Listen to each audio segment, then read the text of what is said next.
Who I'm sure is itching to get into the game, but he's injured. Sprained his ankle the last game. Good tip from McCullough. So TNT gets this possession and practically a must score para sa kanila. Pugoy. Looking for McCullough. They get it to him, but there's a double. He tried to operate against Troy. Go up strong and finish. Back to a one possession game. Now they need a stop, but Ginebra looking to try to put this one away. It's all McCullough now for TNT. Going back to attacking the basket very aggressively. Lots of time though. Troy back out to Thompson.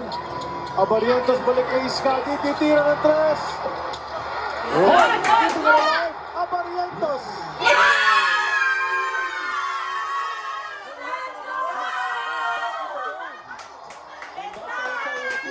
The offensive rebound when you're in a zone, and that three-point shot came off that offensive rebound. I'll tell you what, Colts may be scoreless, but he has 7 rebounds in this game. And a desperation foul from Chris McCullough. And with only a minute and 40, TNT has not managed its offense well in the fourth. They come off the zone and play match.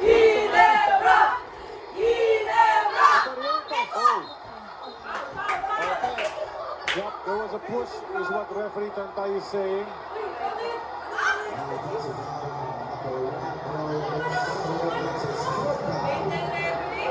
Nahuli ni referee Tantay na nanulak Troy Rosario. Yeah. Ang natawagan ng personal foul. Actually, if they can challenge that, I think they still have a challenge.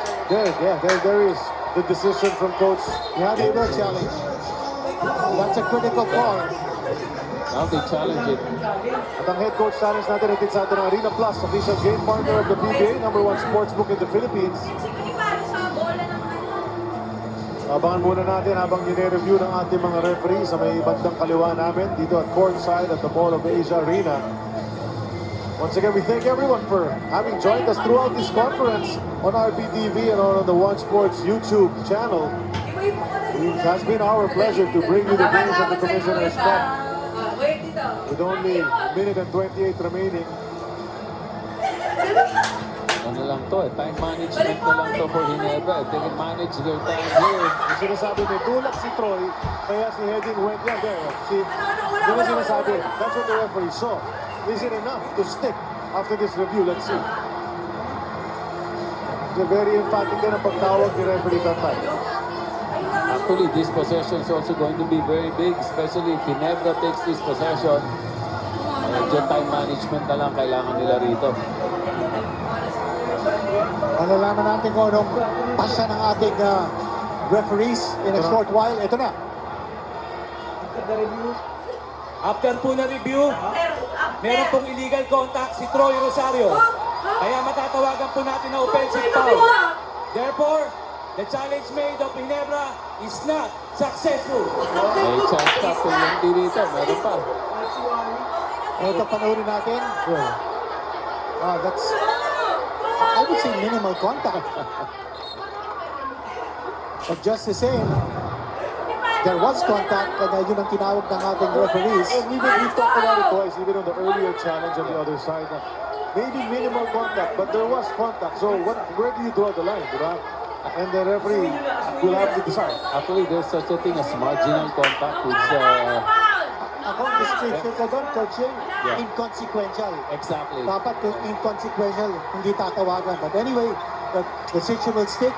And here, He got to his spot, but he could not make the basket. And Ginebra fans are smelling it, but they throw it away. Nagmadali masyado. TNT, the door is open with 105. big steal here by Otana. Pugoy, step back three. It's not dropping from TNT. It has not dropped to the left side into his front corner.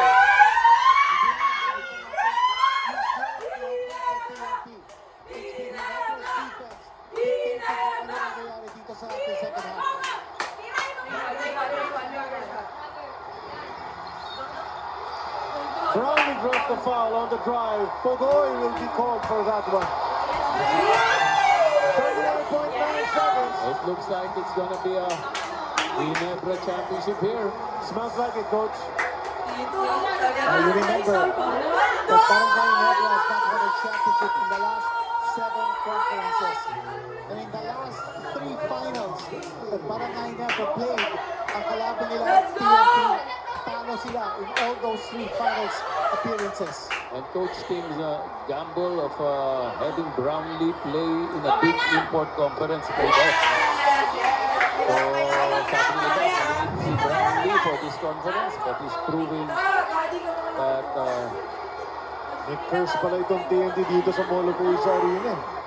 ganun ba? Ilang beses na nakita natin, 5 game yun, natalo sila rito in a crucial point. So, that's a miss. But Holt, he's picked up a couple of crucial offensive rebounds. And Ginebra looks like they're about to soak it up. I'll tell you, the unsung hero here could be Stephen Holt.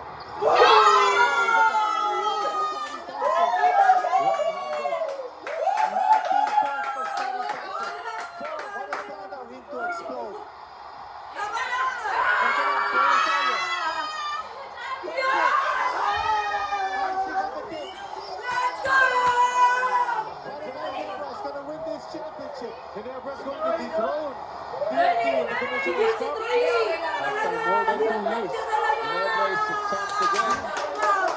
And malaking bagay dito. McCullough getting into foul trouble at the end of the third quarter, having had to be seated for a couple of minutes.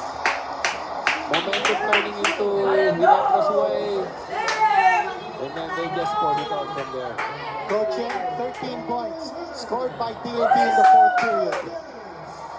16 points in the 3rd period.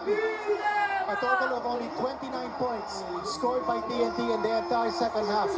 Defense ang nagpapanalo sa Barangay Ginebra.